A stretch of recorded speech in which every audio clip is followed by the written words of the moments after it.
안녕하세요. JD 부자연구소의 소장 도전입니다. 오늘은 4월에 빅테크는 오른다라는 주제로 말씀드리도록 하겠습니다. 2021년 4월 14일 수요일 시황입니다. 시작하기 전에 먼저 자발적 구독료 부탁드립니다. 후원해주시는 여러분 덕분에 좋은 컨텐츠가 제작될 수 있습니다. 하나은행 447-9100-64-6100 주식회사 JD 부자연구소.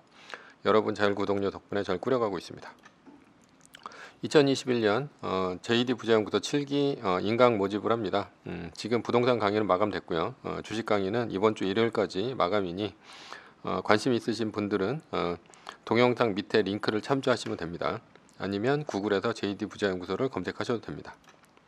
뉴욕 마켓워치 존슨앤존슨 백신 우려, CPI 소화, 주가 혼조, 채권 올라가고 달러 떨어졌다라는 기사가 있는데요. 어제 나스닥은 1.05%, S&P 500 지수는 0.33% 올랐으나 다우존스 지수는 0.2% 하락했습니다. 메인 뉴스입니다. 빅테크의 부상, 빅테크는 오른다는 얘기죠. 지난 3월과는 확연히 다른 양상입니다. 마치 작년 9월 이전 코로나 창고를 보는 듯합니다. 빅테크뿐 아니라 소형 기술주들도 올랐고 가치주는 떨어졌습니다. 이유는 첫 번째는 이제 백신 혈전 문제입니다. 여기서 이제 존슨앤존슨 같은 경우가 존슨앤존슨의 얀산이 개발한 백신 여기서 혈전 증상이 나타난다는 것이죠. 그래서 이제 백신 사용 중단을 했습니다. 아스트라제네카도 이제 같은 증상입니다. 그래서 접종 중단을 했고 혈전증 때문에 이것 때문에 이제 좀 백신 접종이 늦어지는 거 아니냐라고 하면서 가치주들, 여행주들 이런 것들이 이제 주가가 모두 안 좋았고요. 대신에 이제 준비료 같은 방구석 주식들 이런 것들이 많이 올랐습니다. 모더나나 화이자의 mRNA 방식이 아닌 백신은 모두 혈전증 문제가 있네요. 두 번째는 이제 금리 문제입니다. 변동성이 높은 에너지 식품을 제외한 근원 CPI는 전월보다 0.3% 올라서 예상치 0.2%를 상회했다. 근원 CPI는 전년 대비로는 1.6% 올라서 전달에 1.3%를 넘어섰다. 원래 예상치가 한 1.5% 정도 됐는데 0.1% 정도 오른 거죠. 그러니까 살짝 올랐습니다. 원래 4월 달이 아주 작년에 굉장히 안 좋았었는데 각오를 하고 있었죠. 그래서 이게 오른다 하더라도 연준 의장은 금리 안 올릴 것이다, 테이퍼링 없을 것이다, 이런 식으로 이제 계속해서 충격받지 말아라, 이런 식으로 계속 얘기를 하고 있었죠. 그런데 별로 안 올랐습니다. 그러니까 이제 인플레이션 문제가 이제 갑자기 가라앉았습니다. 그러니까 시장 금리가 오르지 않았고요. 금리 부담이 많은 기술주들한테는 이제 호재였죠. 게다가 이제 30년물 국채 입찰도 아주 순조롭게 끝났습니다. 국채를 찾는 곳이 많았다는 얘긴데요. 이러니까 국채 가격이 오르고 그리고 수익률이 떨어지면서 금리 부담도 없어졌습니다. 10년물 국채 수익률이 1.67 이 정도까지 갔다가 그 30년물 입찰이 아주 순조롭게 끝나면서 1.61까지 확 빠졌죠. 그러니까 이제 성장주들한테 아주 좋았고요. 빅테크가 아니더라도 중소형 성장주들까지 오르는 그런 계기가 마련됐습니다. 세 번째는 이제 실적 문제인데요. 이번 이제 4월 실적은 성장주가 아주 좋을 것이다. 다들 이렇게 예상을 하고 있고 목표 주가를 다 올리고 있습니다. 따라서 이번 주에 이제 발표되는 은행주들이 실적이 만약에 좋고 그리고 4월 20일 성장주 중 가장 먼저 실적을 발표한 넷플릭스가 좋다면 아마도 이제 4월 내내 올라갈 것으로 보입니다. 미리 이제 이런 것들 선반영하겠죠. 그래서 이제 실적 발표 후에 사겠다라는 것보다는 실적 발표 전에 미리 움직이는 게 낫지 않을까 이렇게 보입니다. 그래서 예상한 대로 가치주는 경기 부양책과 함께 꺾였고요. 그리고 빅테크 주식들은 경기 부양책 금리 이슈로 이제 3월 달을 거의 다 보냈죠. 그리고 4월 달서부터는 이제 실적 발표 시즌이니까 4월 달서부터는 지금 아주 한 일주일 동안 가파르게 올라가고 있습니다. 그래서 애플 같은 경우도 지난주에 한 8% 넘게 상승을 했습니다. 그러니까 결론은 4월에는 이제 빅테크가 오른다라는 게 이제 결론입니다. 서브 이슈입니다. 서브 이슈는 미국이 법인세 올리려는 이유입니다. 글로벌 법인세 최저 세율 속도 독푸 140여 개국 합의 가능이라는 이제 기사가 있는데요. 현재 법인세는 기업의 물리적 고정사업장이 있는 국가에서 부과가 가능한데 디지털 기업은 물리적 고정사업장 없이 이윤을 창출하면서도 법인세가 가세되지 않아 과세 형평성 문제가 제기됨에 따라 디지털세 도입이 논의되기 시작했다. 뭐 이런 이제 뭐 기사의 일부인데요. 원래 법인세는 이제 서버의 위치라든가 아니면 본사의 위치 뭐 이런 과거의 제조업에 맞춰져 있는데 돈 내는 인터넷 기업과 같은 서비스업은 고정 사업장의 법인세를 매기는 방식이었다라는 것이죠. 예. 그렇기 때문에 이런 논의가 진행이 되고 있습니다. 그래서 서비스업 같은 경우는 법인세를 이제 법인세 제로인 곳, 이런 이제 그 텍스 프리인 곳 이런 쪽에다가 이제 사업을 하기 때문인 것으로 이제 되고 있습니다. 구글 같은 경우는 어떻게 절세를 하냐, 이제 구글세다 뭐다 해가지고 구글세에 대해서 굉장히 많이 나오죠.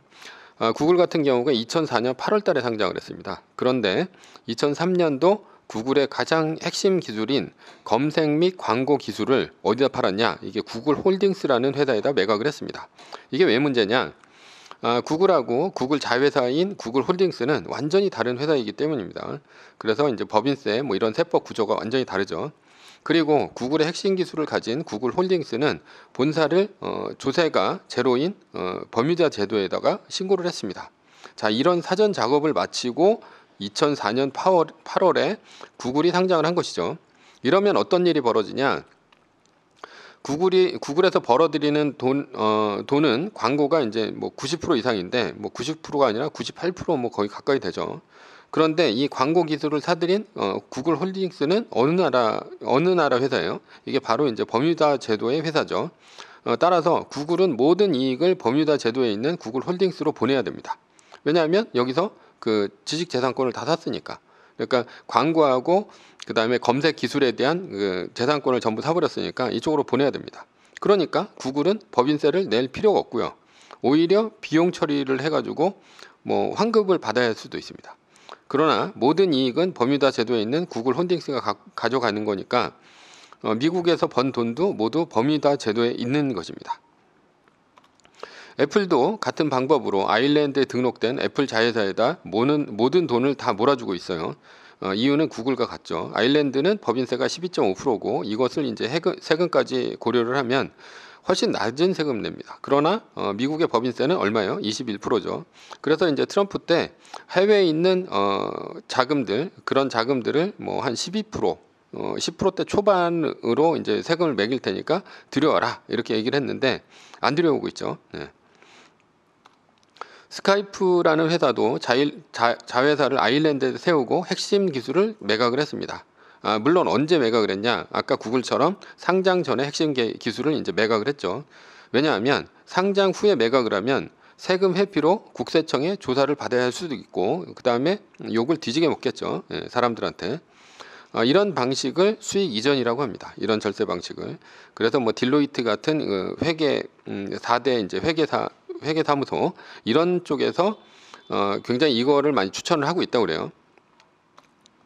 그러니까 바이든이 연방세 한 푼 안 내는 아마존 단단히 잘못된 것이다 이렇게 직격탄을 날렸는데 로이터에 따르면 바이든 대통령은 펜실베니아주 피츠버그에서 가진 연설에서 법인세 인상안을 설명하면서 아마존은 연방소득세를 한 푼도 내지 않는 다양한 허점을 이용하는 91개 포춘지 500대 기업 중에 하나다. 직격탄을 날렸다. 뭐 이렇게 얘기를 했는데 사실 아마존은 페이스북, 애플, 구글 등 빅테크 기업에 비해서 훨씬 미국 내 비중이 큽니다. 그런데도 불구하고 그러니까 뭐 돈을 어디서 버는 거예요? 아마존은 미국에서 돈을 거의 다 버는 거예요. 페이스북이나 애플이나 구글이나 이런 데는 전 세계적으로 돈을 번단 말이에요.